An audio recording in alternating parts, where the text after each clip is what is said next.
heels of an amazing sold-out housing summit where we gathered leaders from across the region to take a hard look at where we stand and where we need to go when it comes to housing. The conversation didn't uncover new challenges, but it did sharpen the urgency around persistent ones. We heard clearly that our housing market is out of balance. Demand continues to outpace supply, and the gap between what people earn and what housing costs is putting real strain on our workforce and local economy. Right now, too many people are stuck, unable to move up the housing ladder, whether that's from affordable to workforce housing or into home ownership. And when movement stalls at any level, the entire system feels it. Ultimately, all that points back to one issue: supply. As our keynote speaker, Shane Phillips, emphasized, without building more housing at all levels, affordability challenges will persist, and the ripple effects will only grow. But there was also a clear reminder that progress is possible. Grover Beach has seen great success in housing, and they didn't get there overnight. It took years of alignment, policy changes, and partnership to start delivering real results. So the takeaway is straightforward. We know what needs to be done. Remove barriers, create more predictability, and continue advancing housing at every level. And that's where we're focused, working with partners across the region to keep that momentum going and turn these conversations into real, tangible progress. Because addressing the housing crisis isn't a one-time effort. It's ongoing, and we're committed to doing the work. Part of that work includes tracking and engaging in the specific policies and programs that impact whether housing can actually be built. One example of that is the recent decision by the City of SLO related to the sewer lateral program. On Tuesday night, the City Council voted 3-0 to dissolve the offset program and move forward with a city-wide requirement for sewer lateral replacement on laterals identified as poor or failed through the Inspection Upon Sale program. And that replacement must be completed within 180 days.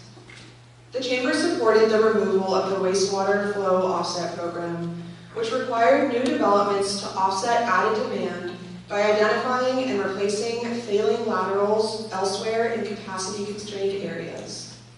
While well-intentioned, the program added logistical complexity, uncertainty, and costs for development projects.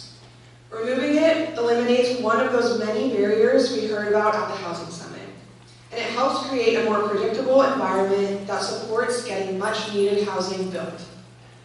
We also support the elements of this approach that focus on solving the problem at hand. Requiring the replacement of laterals that are actually failing, tying that requirement to a point of sale, and providing a clear 180-day timeline for completion.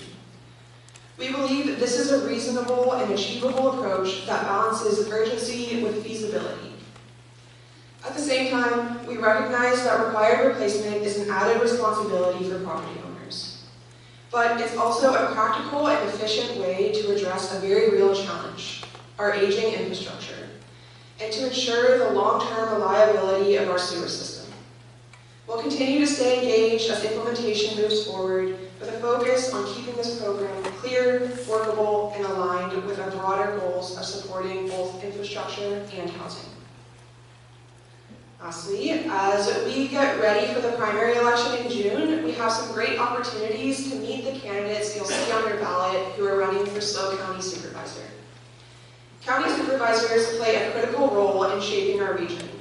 They make decisions on land use, housing, transportation, public safety, and the county's overall budget. Each supervisor represents a specific district, serving as the voice for those residents while helping guide policy decisions that impact the entire county. Each election cycle, we host candidate forums designed to give community members a more meaningful way to connect. These aren't your typical forums. These are small group conversations where you can ask your questions, hear directly from candidates, and get a better sense of who they are and how they lead. We'll be hosting 2 candidate forums on the same day, next Tuesday, April 28th, at the Pavilion at SLO Ranch. District 4 will take place from 10 to 11:30 in the morning, followed by District 2 from 3 to 4:30 in the afternoon. If you're looking to be an informed voter and engage more directly in the process, we would love to see you there. Be sure to check your inbox and purchase your ticket via your Good Morning SLO flyer that went out this morning. Your chamber remains committed to keeping you informed and advocating for policies that support a thriving economy. We encourage you to stay engaged, read our quarterly advocacy updates, attend council and board of supervisor meetings, and share your perspectives. These decisions shape the future of our community, and your voice is an important part in that process. Thank you for staying involved, and we'll continue to keep you updated on these key issues.